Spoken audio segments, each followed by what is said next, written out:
오늘은 베드로전서 2장 1절에 나오는 부분을 함께 좀 살펴보도록 하겠습니다. 좀 이해를 돕기 위해서 베드로전서 2장 1절과 2절 말씀을 제가 읽겠습니다. 그러므로 모든 악독과 모든 기만과 외식과 시기와 모든 비방하는 말을 버리고 갓난아기들 같이 순전하고 신령한 젖을 사모하라. 이는 그로 말미암아 너희로 구원에 이르도록 자라게 하려 함이라. 사실 이 구절은 많은 논란이 있다거나 혹은 해석하기에 어려운 구절은 아닙니다. 그런데 우리가 익히 알고 있는 것과는 다르게 잘못된 방향으로 해석하는 학자들이 몇몇 있어요. 물론 단지 다르게 해석하는 것이라면 크게 영향이 없을 수도 있겠지만 어떤 구절의 경우에는 그 다른 해석으로 인해서 바른 신앙생활을 방해하는 수준, 그리고 안일한 마음을 가지게 하는, 그래서 영혼에 위해가 되는 그런 경우가 있는데, 이 구절의 잘못된 해석이 치명적이다 이렇게까지는 말할 수 없을지 몰라도 분명히 우리의 바른 신앙에 좀 위해를 가할 수 있는 것이기 때문에 짚고 넘어가야 될 필요가 있겠다 싶어서 여러분들에게 말씀을 드립니다. 이 구절은 그러므로라는 접속사로 시작이 되고 있습니다. 이 접속사는 베드로전서 1장 22절 이하와 문맥을 같이 합니다. 1장 22절에서 베드로는 독자들에게 거듭난 자들이라면 거짓 없이 형제를 사랑할 수 있게 되었으니 서로 사랑해야 된다, 서로 사랑하라 라는 명령을 주고 있죠. 베드로전서 1장 22절에 보면 너희가 진리를 순종함으로 너희 영혼을 깨끗하게 하여 거짓이 없이 형제를 사랑하기에 이르렀으니 마음으로 뜨겁게 서로 사랑하라. 그러니까 긍정적인 측면의 명령이 주어지고 있죠. 특별히 이제 뒷부분에 보면 마음으로 뜨겁게 서로 사랑해라.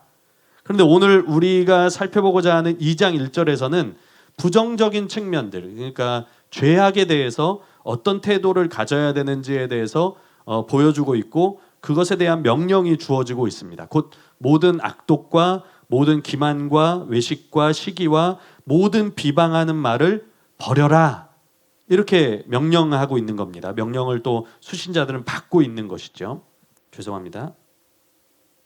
여기서 열거된 항목들은 대체로 앞서 1장 22절에서 언급된 서로 사랑, 곧 형제애죠. 형제애와 상반되는 행동 유형들로 대표된다고 할 수가 있습니다. 근데 우리가 일반적으로 알고 있는 것처럼 여러분들이 보시기엔 어떠세요? 이건 어떤 의미에서 개역개정 또는 현대인의 성경, 표준세 번역, 공동번역 다 명령으로 잘 번역을 했습니다. 명령으로 버리고라는 표현이 이제 일종의 이제 명령으로 보여지잖아요. 또 이제 공동번역이나 제가 기억하기로는 다 적어오질 않아서 현대인의 성경이었나 표준세, 어쨌든 버리십시오 이런 표현으로 되어져 있어요. 그러니까 명령으로 잘 번역을 했는데 명령의 의미가 아니라 단지 이것은 서술의 의미로 봐야 된다라고 보는 학자들이 있어요. 그러니까 과거 시제로 보는 거죠. 과거 분사 형태거든요. 버리고가. 그러니까 버렸고 버렸으니 이렇게 보는 거예요. 그러니까 너희가 버렸으니까 이제는 갓난아이 같이 순전하고 신령한 젖을 사모해라, 이렇게 본다는 거예요. 그래서 우리가 이거를 서술의 의미로 볼 때에는 우리가 앞으로 이것을 성령의 능력으로 이것들을 버려야 된다, 버려야 한다, 또 버려라, 우리가 그런 당위성 또 필요성 이런 것들을 명령의 의미로 봤을 때는 가지게 되지만, 버렸고 너희가 버렸으니 이렇게 본다면, 과거에 이미 이루어진 것을 서술하는 형태로 본다면 이미 그것이 우리에게 없기 때문에 이제 죄와 우리가 상관이 없다, 단순히 이렇게 여길 수 있다는 것이죠. 그래서 그것이 우리에게 위해가 될 수 있다는 거예요. 그래서 우리가 이것을 좀 분명하게 짚고 넘어가기를 원합니다. 첫 번째로 우리가 볼 것은 베드로전서 2장 1절의 버리고를 과거 시제로 보아서 서술로 이해하는 잘못된 견해에 대해서 우리가 살펴보겠습니다. 우리는 어렵지 않게 특별히 맨 마지막에 나오는 2장 1절에서 맨 마지막에 나오는 버리고를 명령형으로 이해합니다. 어렵지 않게. 근데 베드로전서에 대한 유력한 학자 가운데 하나인 존 켈리가, 제가 아까 존 켈리 말씀드렸잖아요. 존 켈리가 이 구절을 명령형으로 이해해서는 안 된다. 혹은 현재 시제로 이해해서는 안 된다. 이것은 과거 분사 형태이고 과거형으로 이해를 해야 이 의미의 진정한 의미를 발견할 수 있다. 그렇게 봐요. 그러니까 명령형으로 이해하기보다는 이 켈리는 아까도 말씀드렸죠. 서론에 말씀드렸지만 침례, 세례와 연관을 시켜요. 그래서 이 버리고가 어떤 형태로는 옷을 벗다 이런 의미가 있어요. 옷을 벗다 이런 의미가 있으니까 과거의 세례를 위해서 과거의 옷을 이미 벗어버린 것, 그래서 이미 이루어진 일을 단지 서술한 것으로 봐야 한다라고 주장한다는 거예요. 켈리가 이 구절에 대해서 이렇게 쓰고 있습니다. 동사 버리다, 아포티데스 다이라고 하는데 이것은 특별히 주목할 만하다. 이 단어는 로마서 13장 12절, 우리가 좀 이따가 인용해서 볼 건데, 에베소서 4장 22절 25절, 골로새 3장 8절, 야고보서 1장 22절에서 여기에서와 동일한 방식으로 사용되고 있다. 이거는 맞는 말이에요. 그러므로 이것은 전문 용어처럼 쓰여왔던 것 같다. 바울 서신의 본문들은 다른 옷을 입기 위해 어떤 옷을 벗어버리는 이미지를 사용하고 있다는 사실이 분명하다. 초대 기독교의 침례에 의한 세례 관행은 완전히 옷을 벗는 일이 따르게 마련이었다. 그리고 알다시피 후기 예배 의식에서는 세례받는 사람이 자기 옷을 벗고 물이 있는 곳으로 내려갔다가 올라온 후에 다시 새 옷으로 갈아입었으며 이는 매우 인상적인 의식을 형성하고 있었다. 그리고 그러한 의식들은 무가치한 과거의 삶을 포기하고 새로운 순결의 삶을 살겠다는 결단을 상징하는 것으로 이해되었다. 신약 성경의 모든 본문들이 그리스도인들의 그와 같은 과거의 삶과의 결별에 대해 말하고 있으며 이것은 세례를 통해 성례전적으로 수행되었다. 그러므로 우리는 옷을 벗는 상징적 행위가 사도시대에 확립이 되었으며 벗다라는 말이 세례와 분명히 연관된다는 사실을 추정할 수 있다. 이러한 해석에 의해 부정 과거 분사의 올바른 의미를 되찾을 수 있다. 대부분의 번역들이 마치 본 서신의 저자가 그의 독자들에게 무정한 행위를 이제부터 청산하라고 요구하고 있기라도 한 것처럼 이 말을 현재 분사로 해석하거나 명령법으로 해석함으로써 이 단어의 의미를 은폐시킨다. 이렇게 썼어요. 그러니까 현재형으로 써서는 안 된다. 또는 명령법으로 쓰는 것은 잘못됐다. 이것은 벗어버린 것이다. 이미 벗어버린 행위에 대해서 이야기하고 있는 것이다. 이렇게 말하고 있는 거죠. 그래서 마지막 문장에 현재 분사로 해석하거나 명령법으로 해석함으로써 이 단어의 의미를 은폐시키면 안 된다. 이렇게 말하고 있는 거예요. 곧 이것을 과거 분사이기 때문에 과거형으로 해석해서 이미 일어난 사건으로 봐야 된다는 거죠. 이 존 켈리라는 학자를 이번 베드로전서를 연구하면서 저도 처음 알게 됐어요. 처음 알게 된 학자인데 어떤 면에서는 아까도 말씀드렸지만 굉장히 좀 도움이 돼요. 도움이 되는 부분이 있기도 하면서 또 오늘처럼 또 굉장히 좀 독특한 주장을 하는 학자예요. 그러니까 이거는 세례와 연관이 되어져 있다. 벗어버리라고 했기 때문에 봐라. 이 로마서에서도 보고 골로새서, 에베소서에서 보면은 이게 굉장히 그런 일상적인 표현이라는 거죠.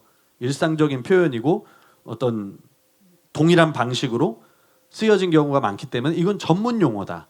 그럼 어떤 면에서 전문 용어로 사용되겠느냐? 이것은 결국은 세례를 말하는 거다. 세례 이전에 그것을 벗어버리고 물로 들어가서 새 사람을 입고 다시 태어나게 되는 것. 그것을 이야기하는 과정에 벗어버리는 것, 벗어버렸다는 것. 이것을 강조하는 거다. 이런 이제 독특한 주장을 하는 거죠. 물론 이제 그렇지 않은 경우도 있겠지만 이런 독특한 주장, 남들이 주장하지 않는, 남들이 펼치지 않는 해석을 우리가 만약에 해야 되는 경우가 생긴다면 반박할 여지와 근거가 없는 정확하고 확실한 증거들이 필요해요. 추정이 아니라, 단지 추정이 아니라 정확한 근거, 정확한 어떤 이것을 뒷받침해 줄 수 있는 근거와 증거가 필요하다는 거죠. 근데 지금 이제 그렇지 않으면 이런 주장이 사람들을 매료시킬 수 있어요. 왜냐하면 독특하기 때문에. 독특한 주장은 사람들을 매료시킵니다. 왜냐하면 사람들이 끌려요. 독특하면. 이 사람은 좀 독특하게 주장을 하네. 굉장히 끌린다고요. 근데 성경은 독특하게 해석하는 게 맞는 게 아니에요. 성경은 의미 그대로를 찾아 나가면 되는 거예요. 내가 독특하게 주장해서 설교의 어떤 좀 더 이렇게 설교가 이렇게 좀 뭐라 그랬죠? 좀 사람들을 매료시킬 만한 매력이 있는 설교.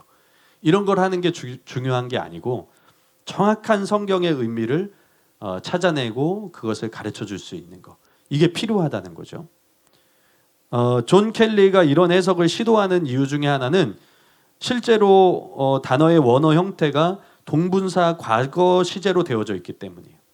근데 그런 이유 때문에 존 켈리는 당연히 이 단어를 명령형이나 현재형으로 해석해서는 안 되고 과거 시제로 해석해서 이러한 죄들을 이미 벗어버린 것으로 해석해야 된다는 것이죠. 근데 이것이 동분사 과거 시제로 되어 있다고 하더라도 과거 시제로 해석해야 될 필요는 없습니다. 그 이유는 이제 조금 있다가 우리가 증거들을 좀 나열하면서 살펴보도록 하고요. 근데 이런 존 켈리의 주장을 따르는 학자가 또 있습니다. 에드먼드 클라운이에요. BSD 주석입니다. BSD 베드로전서 주석인데 에드먼드 클라운이 역시도 존 켈리의 주장을 따르고 있습니다. 이렇게 기록하고 있는데 베드로는 그들이 깨끗함을 받은 악들을 열거할 때조차 하나님의 복음이 그들의 마음을 변화시켰을 때 이미 그들에게 일어난 일을 말하고 있다.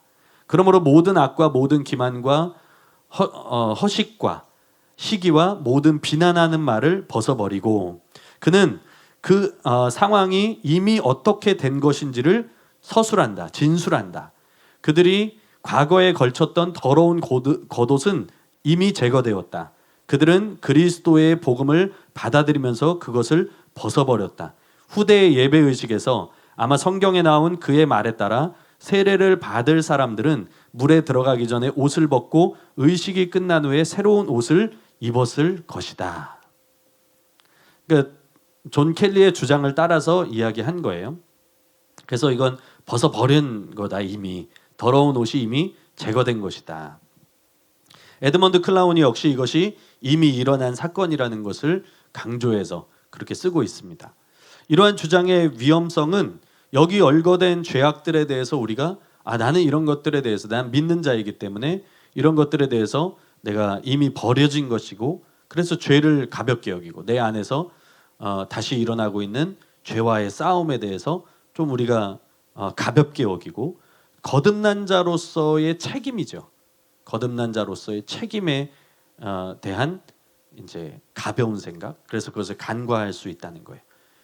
그렇기 때문에 우리는 이런 주장을 경계하면서 또 성경에 대한 올바른 해석을 통해서 바른 신앙을 가질 필요가 있습니다. 그래서 우리가 두 번째로 살펴볼 것은 이 버리고를 과거 시제로 보아서 서술로 이해하는 이러한 견해에 대해서 우리가 반론을 좀 함께 나누도록 하겠습니다. 그렇다면 이들의 주장처럼 이건 이미 벗어버려진 과거의 사건을 베드로가 말한 것인가? 모든 악독과 모든 기만과 이 외식과 시기와 모든 비방하는 말은 이미 벗어버려진 것인가? 베드로는 그걸 이야기하고 있는 건가? 이것을 세례의식과 연관시켜서 과거 시제로 보아야 하고 거듭난 자들을 향한 현재의 명령과는 무관한 것으로 우리가 보아도 되는가? 캐런 존스 누구 BCNT 주석 제가 이걸 일일이 다 적는 게 아니기 때문에 어떤 주석 그러니까 담임 목사님 설교에는 그 자막이 띄어지잖아요. 이제 주석 설명하실 때 그 주석 저자하고 이렇게 지금은 그렇지는 않기 때문에 제가 또 이렇게 다 저는 이제 제 원고에는 이제 다 주석을 달거든요. 근데 그렇지는 않으니까 그래서 이야기를 최대한 해드리려고 캐런 존스의 BCNT 주석에서 이제 그분이 이렇게 썼는데 분사 아포데메노이는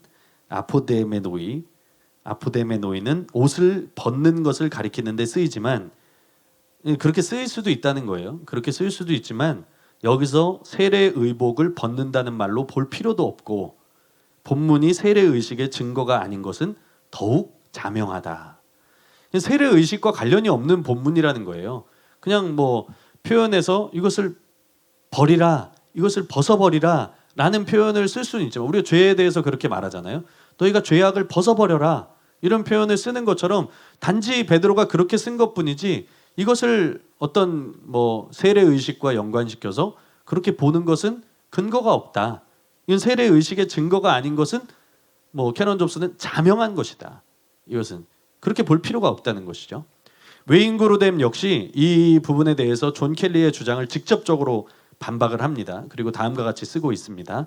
켈리는 여기에서 세례에 대한 또 하나의 언급을 생각하며 초기 교회에서 온전히 옷을 벗는 것과 세례가 결부되었다고 주장한다.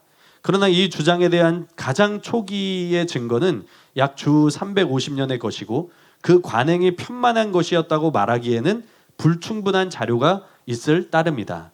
신약 성경의 시기에는 그러한 관행이 존재하였다는 증거가 없고, 모든 비방하는 말을 버리고라는 명령이 베드로의 독자들에게 세례가 연상되었을 것이라고 생각할 타당한 이유가 없다. 이렇게 썼어요. 저도 그런 생각을 했습니다. 이 존 켈리의 주장을 보면서 존 켈리가 다른 구절들도 이 세례 의식과 연관되어서 굉장히 좀 해석을 하려고 하는 시도들을 많이 해요. 근데 본문의 문맥상으로 볼 때 이 2장 1절의 본문의 이제 1장 후반부의 문맥과 또 2장에 흐르고 있는 또 문맥을 봤을 때 세례 의식으로 볼 만한 근거가 있는가? 문맥에 증거가 있는가? 사실 전혀 없습니다. 전혀 없다는 거죠. 정확한 증거가 없이, 그러니까 어떤 관행이 있는 것 같다. 켈리도 추정을 할 수 있다라고 말하잖아요. 그런 추정을 하면서 이거 세례 의식과 관련됐다, 그렇게 볼 수 있다, 이렇게 보는 거예요. 그리고 다른 구절들도 봐라. 여긴 벗어버리라는 표현으로 쓸 수 있지 않느냐. 그러니까 이건 옷을 벗는 거다. 옷을 벗는 표현은 뭐냐? 세례와 결국은 연관된 거 아니냐? 이렇게 보는 거예요, 켈리는. 그러니까 증거 없이 단지 그러한 관행이 과거에 있었을 것이라는 추정으로 너무 이제 억지스러운 주장을 하고 있기 때문에 존 켈리의 이런 주장은 옳은 해석이라고 할 수 없다는 거죠. 그런데 이제 사실 이것만으로는 우리가 이 버리고라는 표현을 과거 시제로 해석해서는 안 된다. 이건 세례와 무관하기 때문에 과거 시제가 아니다라는 증거가 이것으로 충분하다 말할 수는 없습니다. 그래서 우리가 바른 해석을 위해서 존 켈리의 주장 또는 에드먼드 클라운인가요? 에드먼드 클라운이의 주장을 좀 우리가 반박하면서 몇 가지 증거들을 좀 함께 나누기를 원합니다. 첫 번째로는 베드로는 베드로전서에서 거듭난 자라고 할지라도 이전의 삶으로 돌아가지 말 것에 대해서 계속해서 경고하고 있습니다. 베드로는 베드로전서에서 거듭난 자들에게 죄를 이미 너희가 회개했으니까 이미 그건 벗어버린 거니까 너희가 죄를 짓지 말아야 할 명령은 이제는 현재로서는 불필요한 것이다. 이렇게 이야기하고 있지 않다는 거예요. 오히려 거듭난 자들이기 때문에, 그들이 회개하고 믿음으로 거듭난 자들이기 때문에 더욱 이전의 삶으로 너희가 돌아가서는 안 된다. 그리고 그러한 죄들을 너희가 멀리해야 된다. 하나님의 명령대로 살아가야 된다. 너희가 또한 거룩해야 된다. 이런 얘기들을 계속해서 경고하고 있다는 것이죠. 베드로전서 1장 14절에서 16절에 보면 너희가 순종하는 자식처럼 전에 알지 못할 때에 따르던 너희 사욕을 본받지 말고, 다시 돌아가지 말라는 거예요. 죄로 돌아가지 말라는 거죠. 오직 너희를 부르신 거룩한 이처럼 너희도 모든 행실에 거룩한 자가 되라. 기록되었으되 내가 거룩하니 너희도 거룩할지어다 하셨느니라. 베드로전서 2장 11절에도 보면 사랑하는 자들아, 거루민과 나그네 같은 너희를 권하노니 영혼을 거슬러 싸우는 육체의 정욕을 제어하라. 육체의 정욕을 제어하라. 죄를 제어하라는 거죠. 죄를 버리라는 명령과 또 이렇게 연결되어져 있죠. 베드로전서 3장 10절 11절에도 보면 그러므로 생명을 사랑하고 좋은 날 보기를 원하는 자는 죄에 대해서 그 다음에 말해요. 혀를 금하여 악한 말을 그치며 그 입술로 거짓을 말하지 말고 악에서 떠나 선을 행하고 화평을 구하며 그것을 따르라. 베드로의 주된 명령 중에 하나가 뭐냐면 선을 행하라는 거예요. 거룩한 삶을 살라. 그게 뭐냐면 너희가 선을 행해야 된다. 그리스도인답게 그 너희가 있는 자리에서 선을 행해야 된다. 그리고 선을 행해야 될 목록들에 대해서 2장부터 쭉 얘기를 하잖아요. 뭐 너희가 뭐 지도자에게 어떻게 해야 되는지 그런 부분들도 이야기하고 남편과 아내의 관계에서도 이야기하는 부분들도 있고 거기서 어떻게 선을 행해야 될지에 대해서 이야기를 하는 부분들 그리고 그렇게 직접적으로 구체적으로 이야기하는 부분들이 있는가 하면 또 간접적으로라도 선을 행해야 된다. 너희 화평을 구해야 된다. 너희가 그것을 따라야 된다.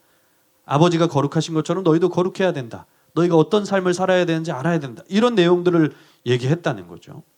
제가 방금 나열한 구절들은 죄를 짓지 말라는 명령에 초점을 맞춘 구절들이지만 만일 제가 선을 행하라는 명령까지 모두 다 긍정적인 그런 명령까지도 다 나열한다면 훨씬 더 많은 구절들이 베드로전서에 있습니다.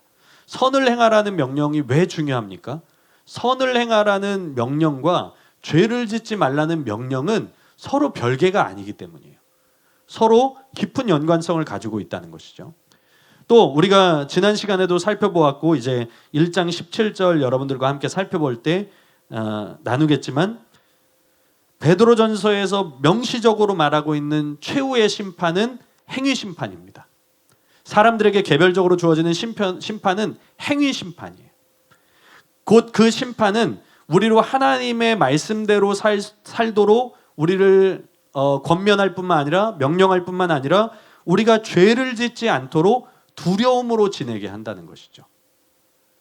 그래서 베드로전서 1장 17절 말씀에 보면 외모를 보시지 않고 각 사람의 행위대로 심판하시는 일을 너희가 아버지라 부른즉 너희가 나그네로 있을 때를 두려움으로 지내라.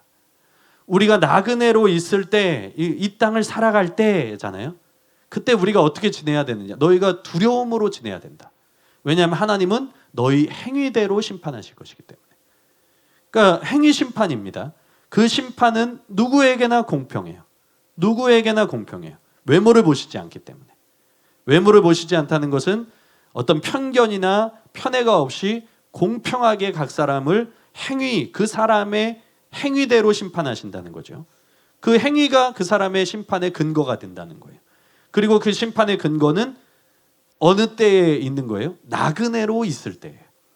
너희가 이 땅에서 살아갈 때의 행위가 너희 심판의 근거가 되어진다라고 말하는 것이죠. 그래서 우리가 이 땅에서 어떻게 지내야 되는지를 이야기할 때 베드로는 너희가 두려움으로 지내야 된다. 너희는 두려움으로 지내야 된다. 그런 명령을 내려주고 있다는 것이죠. 여담입니다만 제가 베드로전서 1장 17절의 행위 심판을 행위 심판보다 더 궁금했던 게 있어요. 예전에도. 왜 하나님이 아버지인데 심판자일까? 여러분들 이런 거 궁금하지 않으세요? 어떻게 아버지인데 심판자일까? 하는 겁니다. 저는 그게 되게 궁금했었거든요. 그러니까 아버지라는 이미지와 심판자라는 이미지가 좀 이제 서로 좀 대조된다고 생각이 돼야 된다고 이야기해야 되나? 서로 좀 안 맞는 것 같잖아요. 그죠? 그래서 아버지 너희가 이제 심판하실 그분을 이제 행위대로 심판하시는 일을 너희가 아버지라고 부른즉 이렇게 나오잖아요. 그래서 저는 참 궁금하더라고요. 그게 예전에도 아버지인데 심판자인가? 베드로전서 1장 시작할 때도 우리가 그분을 아버지라고 부르는데 하나님 아버지라고 부르고 아버지는 뭔가 예수님께서 주기도문을 통해서도 보여주신 것처럼 아버지는 뭔가 우리에게 필요를 채워주시고 그런 분인 것 같잖아요. 근데 심판자는 다르잖아요. 좀 무섭잖아요. 그죠? 그래서 안 궁금하신가요? 저는 궁금하더라고요. 저는 개인적으로 궁금해서. 근데 진짜로 하나님은 아버지이실 뿐만 아니라 심판자이시더라고요. 하나님은 아버지인 심판자세요. 그리고 심판자인 아버지세요. 이게 서로 모순되거나 혹은 대조되거나 혹은 서로 안 맞는 내용이 아니더라고요. 그래서 하나님의 아버지 되심이 그리스도인들에게 자기 마음대로 죄를 지으면서 살 권리를 부여한 것이 아니라는 거죠. 우리가 은혜 아래에 있기 때문에 죄를 지을 수 있느냐? 없다고 말하잖아요.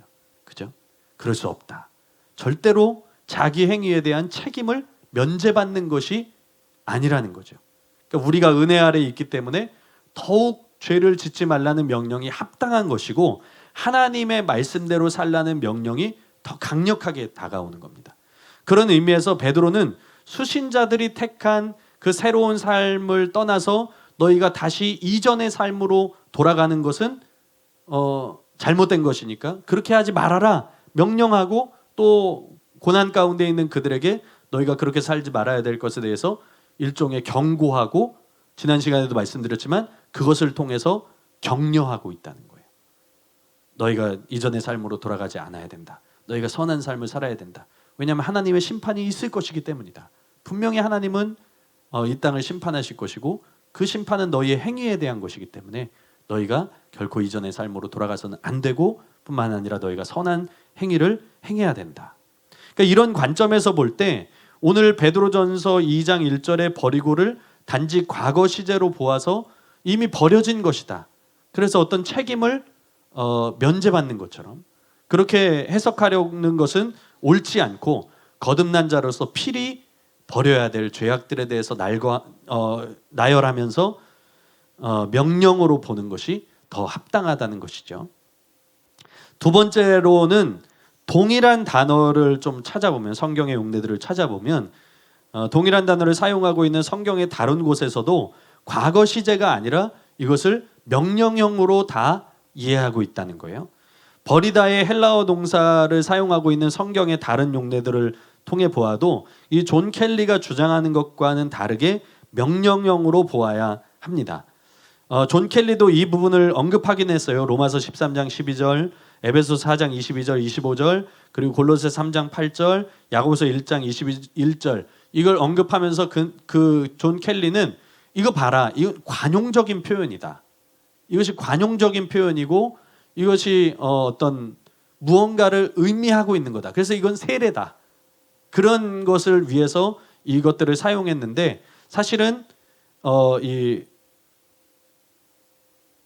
이 본문과 더불어서 다른 성경에서 나오는 동일한 형태를 사용하고 있는 곳에서도 존 켈리가 주장하는 것처럼 뭐 세례와의 연관성 이런 것보다는 오히려 명령형으로 쓰고 있다는 것이 더욱 확실합니다. 로마서 13장 12절부터 보면 이렇게 나옵니다. 밤이 깊고 낮이 가까웠으니 그러므로 우리가 어둠의 일을 벗고 빛의 갑옷을 입자 이렇게 나오잖아요. 그러니까 입어라 라는 명령이라는 거예요. 명령어로 되어져 있죠. 뭐 우리가 쉽게 알 수 있습니다. 그죠? 어둠의 일을 벗어라. 그리고 빛의 갑옷을 입어라. 이거예요.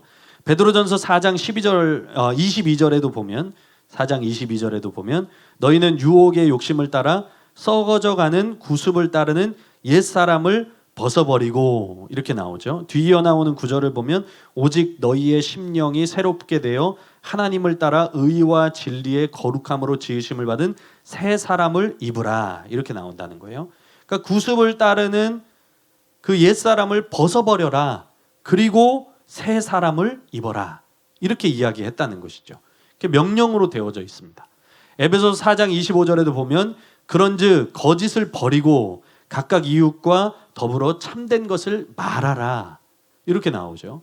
그러니까 이것도 명령형으로 되어져 있어요. 골로새서 3장 8절에도 보면 이제는 너희가 이 모든 것을 벗어버리라. 곧 분함과 노여움과 악의와 비방과 너희 입에 부끄러운 말이라.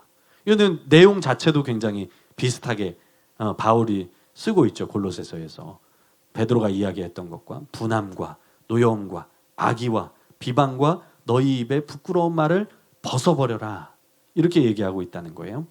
또 야고보서 1장 21절에도 보면 그러므로 모든 더러운 것과 넘치는 악을 내버리고 너희 영혼을 능히 구원할 바 마음에 심어진 말씀을 온유함으로 받으라. 그러니까 같은 형태로 쓰인 동사들이 모두 버리라 라는 명령형으로 쓰였음을 우리가 어렵지 않게 다 찾을 수가 있습니다. 그래서 원어 사전에서는 이 단어를 명령적 용법에 따른 분사 형태로 보고 있어요. 명령적 용법에 따르는 분사 형태로 보고 있다는 거죠. 그러니까 오늘 본문에 나오는 버리고 역시 과거 시제가 아니라 명령형으로 이해하는 것이 분명하고 또 옳다는 것입니다. 그러면 왜 이게 과거 분사 형태로 쓰였느냐? 그걸 좀 보기를 원해요. 세 번째 근거는 분사 형태는 시제와 상관없이 그 문맥의 주동사의 영향을 받습니다. 이 버리고를 분사 형태로 쓰여져 있는데, 특별히 과거 분사 형태로 보고 있는데, 이 분사 형태의 특징 가운데 하나가 뭐냐면 시제와 상관이 없이 그 문장의 주동사의 영향을 받는다는 거예요.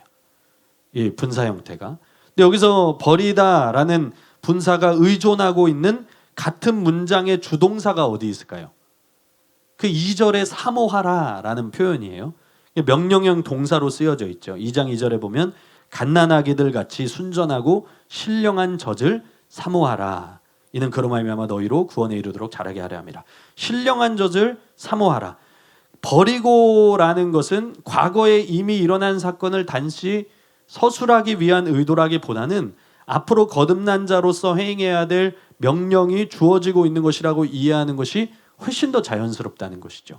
주동사가 명령형 형태로 되어져 있기 때문에. 황운하 교수님은 이렇게 쓰고 있습니다. 저도 잘 모르는 이제 그런 말이 나와요. 저도 잘 몰라요. 베드로는 사람이 말씀으로 거듭났기 때문에 그러므로 뭐뭇을 하라라고 말하는 것이다.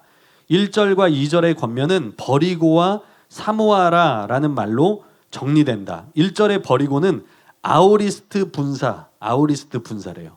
뭐죠 이게? 저도 잘 몰라요. 근데 어쨌든 아오리스트 분사로서 주동사에 종속되며 주동사는 2절의 사모하라로서 아오리스트 명령법으로 되어 있다. 그러니까 중요한 건 그거예요. 주동사인 사모하라가 명령법으로 되어져 있다. 그러니까 여기서 버리고는 과거 시제의 분사 형태라고 할지라도 과거 시제로 버렸으니 이렇게 해석하지 말아야 되고 주동사의 종속이 되어서 명령법으로 보는 것이 가장 옳다. 이렇게 보고 있다는 것이죠. 또 외인구루댐도 이에 동의하고 있습니다.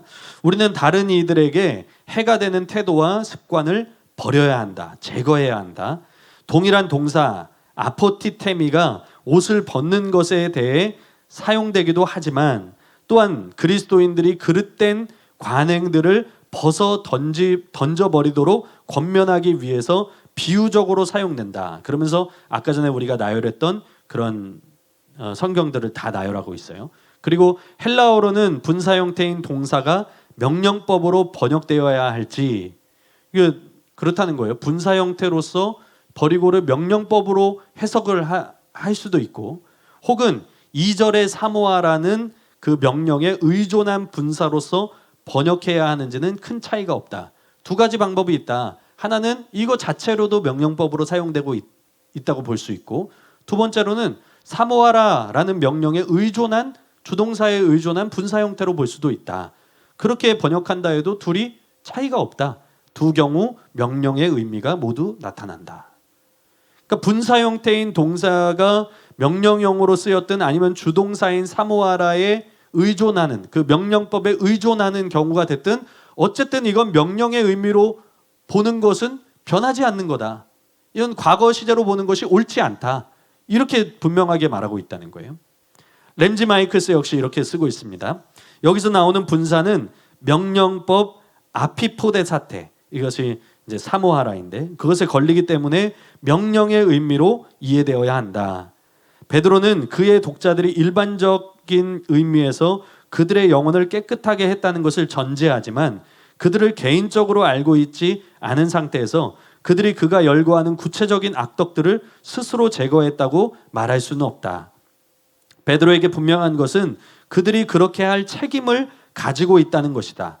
아포데메노이, 버리고는 옷을 벗는다는 은유를 떠올리게 하기 위해서가 아니라 좀 더 일반적으로 몇몇 악한 태도들과 행위들을 버림으로써 도덕적인 더러움에서 벗어난다는 은유를 상기시키기 위해 사용된다. 그러니까 앞서 우리가 유사 구절들에도 모두 명령으로 쓰였음을 봤잖아요. 그러니까 이것은 이 자체로도 명령형으로 쓰일 수 있다는 거예요. 그런데 그뿐만이 아니라 이 분사 형태는 쓰여진 시제와 관계없이 주동사의 영향을 받게 되기 때문에 이 베드로전서 이 구절에서 사모하라라는 명령법의 이 동사에 걸려서 주동사에 걸려서 버리고를 주동사의 영향으로 명령의 의미로 이해하는 것이 그렇게 보는 것이 옳다는 거예요. 그렇게 봐야 된다는 것이죠. 그래서 이것은 명령입니다. 이것은 모든 악독을 우리가 버려야 되는 것에 대해서 분명히 이야기하고 있고 기만과 외식과 시기와 비방하는 말들을 우리 안에서 버려야 된다는 것을 분명하게 이야기해주고 있다는 거예요. 네 번째로는 앞뒤 문맥의 내용을 볼 때에도 버리고라는 표현은 명령형으로 이해하는 것이 옳습니다. 2장 1절에서 열거되고 있는 죄악들은 모두 다 이제 공동체 안에서 1장 22절의 형제 사랑과 반대되는 그런 죄악들을 보여주고 있어요. 1장 22절에서 나오는 형제 사랑이라는 문맥 안에서 그러므로라는 표현으로 그것을 받고 있어요. 아까 전에도 서론에서 말씀을 드렸죠. 1장 22절의 형제 사랑과 반대되는 죄악들을 말하고 있다는 거예요. 너희가 형제를 사랑해야 된다. 형제를 사랑하라. 너희가 형제를 사랑하라. 그러므로 너희가 형제를 사랑하기 위해서는 이런 죄악들을 버려야 된다. 너희 공동체 안에서 이런 것들이 버려져야 된다. 곧 형제를 사랑하기 위해서 반드시 제거되어야 할 죄악들을 나열하고 실제로 버리라고 명령하고 있다는 거예요. 서론에서 말씀드렸지만 1장 22절 이하와 문맥을 같이 하고 있고 거듭난 자들이라면 거짓 없이 형제를 사랑하라는 거 그렇게 그리고 그것과 관련해서 열거되고 있는 모두 공동체 안에서 있어야 할 이 형제 사랑과 반대되는 공동체를 파괴할 수 있는 죄악들 그러니까 악독, 기만, 외식, 시기, 비방 이런 것들이라는 거예요. 뭐 여기 있는 죄악들을 일부러 여러분들에게 다 찾아드릴 필요는 없을 것 같아요. 주석들을 다 여러분들에게 뭐 나열하면서 이걸 알려드리는 필요는 없을 것 같고 뭐 한 가지만 여러분들에게 소개해 드리려고 해요. 쭉 그냥 읽어드리겠습니다. 베드로 사도는 우리의 삶에서 제거해야 할 여러 형태의 죄악을 열거한다. 그가 여기에 열거하고 있는 죄들은 사랑을 대적해 싸우는 죄들, 또 신자들 가운데서 분쟁을 야기하는 죄들이다. 그러니까 공동체 안에서 형제를 사랑하고 그 공동체를 유지하는데 방해가 될 수 있는, 위해가 될 수 있는 죄악들이라는 거예요. 그것을 제거해야 된다는 것이죠. 악독은 선한 것으로 받았음에도 불구하고 악을 행하는 것. 그러니까 공동체 안에서 내가 선을 행했는데 악을 행하는 거예요. 즉 다른 사람에게 해를 끼치고자 하는 욕망을 의미한다. 악독은 좋은 행위들 이면에 숨어 있을 수 있다. 그리스도인들은 다른 사람들을 향한 악한 일들에 결코 참여해서는 안 된다. 기만은 의도적으로 속이거나 거짓말로 호도하는 것을 의미한다. 외식은 말과 행동이 다른 것을 의미한다. 즉 공동체 안에서 연극하는 것과 같이 이기적인 욕심을 이면에 감추고 좋은 동기를 제시하는 것과 같다. 시기는 다른 사람이 소유하고 있는 것을 갖고 싶어하는 욕망을 말한다. 이것은 신자들 서로 간에 건강치 못한 비교를 함으로써 불만족과 분노를 일으킨다. 비방은 거짓말이나 잡담, 소문 퍼뜨리기와 같은 것들을 통해서 다른 사람의 명성을 손상시키고 망가뜨리는 것을 말한다. 악이 종종 비방을 통해서 그 모습을 드러내기도 한다. 세상이 우리를 대하는 방식으로 동료 그리스도인들을 대해서는 안 된다. 그러니까 앞선 문맥인 1장 22절에서 형제 사랑에 대한 명령이 있었다면 이제는 형제 사랑, 공동체에 반대되는 요소들, 그것을 없애야 될 당위성과 더불어서 그것을 없애야 될 명령이 주어지는 것은 당연한 순서라는 거예요. 당연한 문맥이라는 것이죠. 그뿐만이 아니라 다음 문맥에서도 공동체에 대한 명령이 주어지고 있습니다. 특별히 베드로전서 2장 4절 5절 말씀이에요. 사람에게는 버림바가 되었으나 하나님께는 택하심을 입은 보배로운 산돌이신 예수께 나아가 너희가 산돌같이 신령한 집으로 세워지고, 이 부분이 중요해요. 너희가 산돌같이 신령한 집으로, 뭐 정확한 해석을 영적인 집으로 세워지고 이렇게 표현되는데, 그래서 신령한 제사를 드린 거룩한 제사장이 될지니라 이렇게 나와요.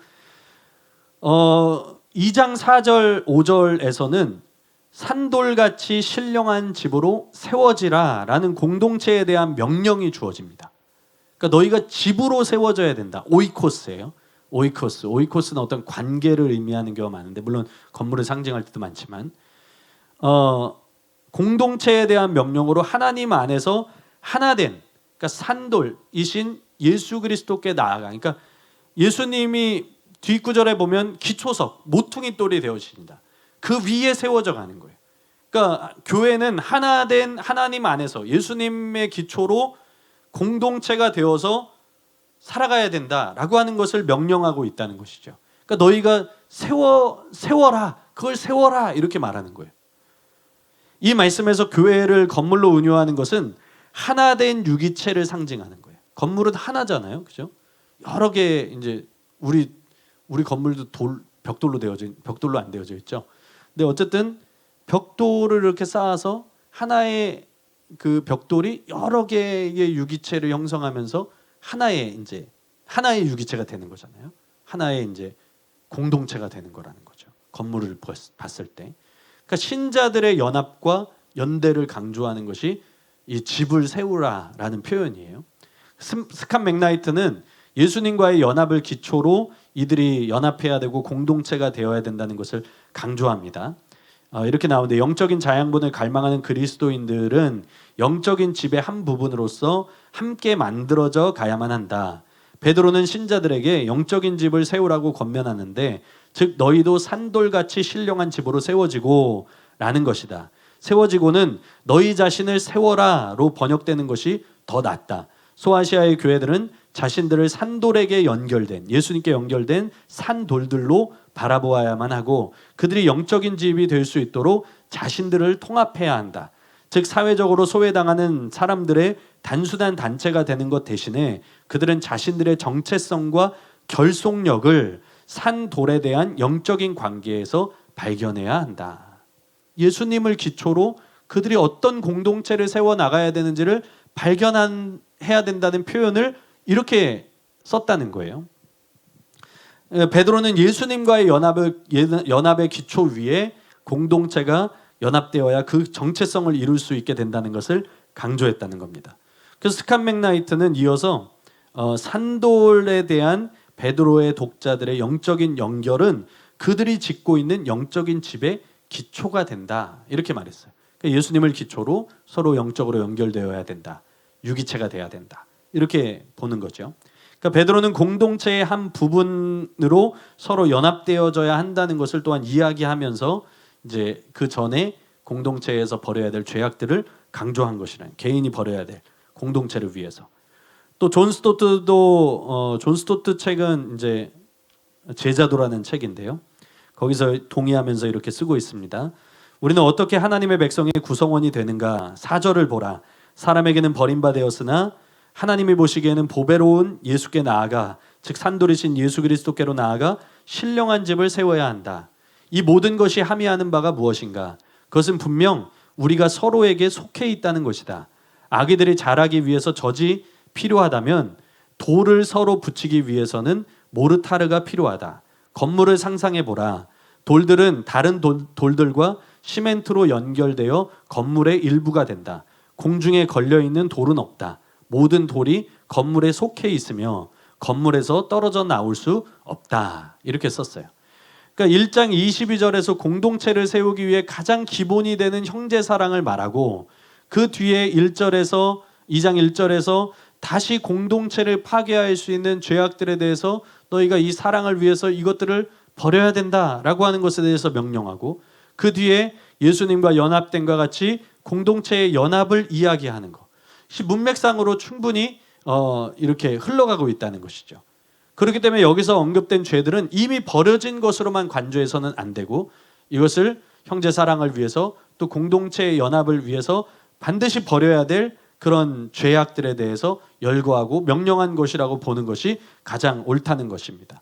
그래서 이것을 명령을 등한히 하는 것으로 보는 것, 이미 일어난 사건으로 보아서 명령을 등한히 하고 죄를 가볍게 여길 수 있게 하는 이런 해석들은 바람직하지 않을 뿐만 아니라 공동체를 위해할 수 있는 그런 위험한 발상이고 우리가 피해야 될 그런 해석이라는 것이죠. 우리가 분별력을 가져야 될 필요성도 여기서 좀 느끼게 됩니다. 그죠? 우리가 분별력이 없으면 이런 주석을 통해서 어떤 목사님이 설교를 준비하고 여러분 이것은 우리에게 죄가 우리와 상관되어서 우리가 이것을 버려야 되고 이런 명령이라기보다는 우리가 이미 죄를 버렸다는 것을 강조하고 있는 것입니다. 어떤 목사님이 이렇게 설교하고 우리가 분별력이 없다면 그것에 대해서 우리가 그냥 받아들이는 경우가 생길 수 있다는 것이죠. 그런 경우가 많지는 않겠지만 그래서 우리가 위해가 될 수 있는 부분이기 때문에 또 우리가 죄를 공동체 안에서 개인에게 공동체를 위해할 수 있는 죄악에 대해서 가볍게 여기게 할 수 있는 그런 해석이 될 수 있기 때문에 그것을 우리가 미연에 방지하기 위해서 이런 것이 잘못되었고 실제 해석은 명령법으로 보는 것이 옳다는 것을 우리가 살펴봤습니다. 결론을 말씀드리죠. 어려운 내용은 아니었죠. 어려운 내용은 아닙니다. 그러니까 과거 시제로 보아서 단지 서술로 이해하는 것이 얼마나 잘못된 것이고 이것은 베드로가 거듭난 자들에게 명령하고 있는 죄악에 대한 어떤 그런 이전의 삶으로 돌아가지 말라 그런 부분들 또는 동일한 단어들을 성경에서 용례를 찾아봤을 때 이것이 과거 시제가 아닌 명령형으로 되어져 있다는 것. 그리고 분사 형태는 주동사의 영향을 받기 때문에 이 주동사인 사모하라라는 표현을 통해서 이것이 명령형이라는 것. 그리고 앞뒤 문맥을 통해서 볼 때에도 이것은 명령형으로 이해될 수밖에 없다는 것을 우리가 살펴봤습니다. 그래서 우리가 살펴봤고 베드로전서 이제 마지막으로 이 베드로전서의 수신자들이 처한 상황들을 생각하면서 오늘 본문을 좀 읽으면 잘 이해가 되지 않는 부분도 있더라고요. 그러니까 베드로는 분명히 1장 1절에서 수신자들의 상황을 이렇게 썼어요. 본도, 갈라디아, 갑바도기아, 아시아와 비두니아에 흩어진 나그네. 그러니까 그들의 상황이 흩어진 나그네예요. 흩어진 나그네. 그러니까 여기 수신자들은 베드로전서의 수신자들은 여러 비방과 손가락질 그리고 또 어느 수준일지는 알지 못하지만 크고 작은 수준의 박해 그리고 사회적인 추방. 그러니까 흩어질 수밖에 없었던 사람들이에요. 흩어질 수밖에 없었던 사람들. 그런데 베드로는 흩어진 이 사람들에게 공동체에 대해서 말하고 있어요. 공동체에 대해서. 공동체로서 마땅히 가져야 될 너희가 형제에 대한 사랑. 그리고 그 공동체성을 해칠 수 있는 우리가 오늘 본문으로 사용했던 그 말씀처럼 그걸 해칠 수 있는 너희 개인에게 있는 그 죄악들을 버려야 할 것에 대한 그 명령. 그리고 예수님을 기초석으로 예수님을 본받아서 예수님과 같이 우리도 산돌이 되어서 교회로 영적인 교회, 영적인 성전으로 함께 세워져 가야 된다라고 하는 것에 대해서 이야기하고 있죠. 그러니까 저는 처음에는 의아했어요. 왜 흩어진 자들에게? 얘네들은 다 각자 뿔뿔이 흩어져 갖고 있는데 갑자기 뭐 공동체를 이야기할까? 근데 오히려 그게 더 필요하다는 생각이 들더라고요. 그러면서 베드로의 이런 격려가 들려왔어요. 너희가 지금 세상에 홀로 남겨졌다고 생각이 들지만 너희에게 크고 작은 박해가 있고 너희가 때로는 추방당해서 너희의 고향을 떠나서 흩어질 수밖에 없는 그런 마치 우리가 본향을 떠난 나그네와 같이 너희가 지금 나그네로서의 삶을 살고 이 세상에서 너희가 결국은 산소망 가운데 살아가는 그 나그네일 수밖에 없지만 너희는 절대로 혼자가 아니다. 저는 그렇게 생각이 들더라고요. 너희는 지금 절대로 혼자가 아니야. 우리가 산돌이신 예수님 위에 세워진 우리는 다 영적인 교회야. 우리는 하나야. 영적인 교회로 하나가 되어져 있어. 우리가 예수님을 보지 못하였지만 사랑하는 것처럼 우리가 흩어져서 서로의 얼굴을 볼 수 없지만 이때라도 우리가 서로 뜨겁게 사랑하고 영적인 교회를 무너뜨릴 수 있는 그런 우리 안에 개인에게 있는 그런 죄들을 다 벗어버리고 우리가 함께라는 사실을 기억하는 것. 이것이 중요하다는 것이죠. 그러면서 우리의 상황들이 생각이 났어요. 우리가 이것이 아니었다면 어쩌면 지금 이런 상황이 아니었다면 지금 이곳이 꽉 차서 그죠? 함께 성도님들도 더 부담스러웠겠죠. 제가 어떻게 그렇지만 꽉 차서 함께 수업을 듣고 있지 않을까. 또 여러 가지 예배와 또 사역과 이런 부분들이 활발하게 자유롭게 이루어지지 않을까. 지금 우리의 이 상황이 베드로의 수신자들이 겪었던 흩어진 나그네의 상황과는 다를 수도 있을 겁니다. 다를 수도 있을 거예요. 또 정도의 차이도 있고 그들이 겪은 것과 우리의 상황을 어찌다 비교할 수 있겠습니까? 근데 저는 이 권면이 어느 정도 우리에게 또 연결이 되어져 있구나. 지금 우리가 가져야 될 그리스도인 또 우리가 가져야 될 영적인 교회, 단지 건물로서가 아니라 영적인 교회로서의 그 정체성을 상기시키게 해준다고 믿습니다. 지금 많은 제약들이 있어요. 이럴 때일수록 우리의 마음은 세워져 가야 돼요. 영적인 교회로 세워져 가야 돼요. 서로 떨어지지 말아야 된다는 거예요. 그것이 무너지지 않도록 해야 된다는 것이죠. 그러기 위해서 베드로의 권면처럼 우리는 보지 못하지만 예수님을 우리가 보지 못하지만 사랑하는 것처럼 우리가 서로 볼 수 있는 시간이 너무나 많이 적어졌지만 서로를 사랑하고 함께 기도하고 중보하고 또 아프리카 선교 우리가 얼굴과 얼굴을 대면할 수 없는 그 인종의 차이도 있는 또 문화의 차이도 있는 그런 사람들이지만 그 영혼들이 똑같아요. 우리랑 여러분들이 옆에서 만나는 그 사람들이랑 그 영혼들이 똑같아요. 하나님은 그 영혼들을 그냥 한 영혼으로 보시는 거예요. 한 영혼 한 영혼으로 보시는 거예요. 그래서 우리가 그들을 사랑하고 또 기도하는 것. 또 내 안에 혹 공동체를 해칠 수 있는 죄악이 있진 않은가. 이럴 때일수록 더 나 자신을 돌아보고 회개하고 그 죄악들을 끊어나가는 것. 또 회개의 중요성에 대해서 담임 목사님께서 요새 근래에 계속해서 설명하시고 또 설교하시고 있잖아요. 혹은 나 자신의 영혼을 해칠 수 있는 죄악이 있지 않은가. 내가 왜냐하면 나는 교회의 유기체의 하나이기 때문에 내가 그것에서 죄악으로 인해서 내가 빠져나가면 그 건물이 온전한 건물일 수가 없는 거예요. 나도 중요한 것이 내 영혼이 중요한 거예요. 그래서 내 영혼을 살피고 또 공동체의 한 사람 한 사람의 영혼을 돌아볼 수 있고 아프리카의 그 영혼을 또한 우리가 마음을 넓게 가질 수 있는. 그래서 우리가 말씀 안에서 더 자라가야 된다는 생각을 하게 됐습니다. 아, 나는 혼자가 아니다. 이것이 여러 가지 의미를 갖는 거예요. 내 영혼을 생각할 때 또 내가 가지고 처한 상황들을 생각할 때 내가 힘겨워할 필요 없어. 나는 혼자가 아니야. 나를 위해서 기도해주는 누군가가 있어. 또 나는 혼자가 아니야. 그건 또 어떤 의미가 있을까요? 나의 책임감이에요. 공동체 안에 있는 우리로서의 책임감을 또한 보여주는 거예요. 아, 나는 혼자가 아니야. 가족이라는 의미에서 내가 아빠였을 때 내 자녀에 대한 책임감이 있는 것처럼 여러분들은 영혼들을 위해서 기도해야 될 또한 우리는 공동체로서의 책임감을 가지고 있는 거예요. 이 두 가지 의미를 볼 수가 있을 것 같아요. 그래서 우리도 이런 부분들을 잘 생각하고 우리가 영혼들을 위해서 또 나 자신의 영혼을 위해서 우리가 기도하면서 영적인 교회, 신령한 집을 세워나가면서 우리 예수님이 우리를 걸려 넘어지게 하는 바위가 아니라 예수님이 우리의 기초석이 되시도록 우리의 모퉁이 돌이 되시도록 우리가 예수님 위에 예수님을 닮아 세워져 나갈 수 있도록 그렇게 주님을 더 닮고 주님을 더 갈망하고 주님을 더 사랑하고 영혼들을 사랑하는 그런 영적인 교회 하나의 공동체로서 세워져 가게 되기를 예수님의 이름으로 축복합니다. 잠깐 기도하고 수업 마치겠습니다. 하나님 감사합니다. 하나님 우리가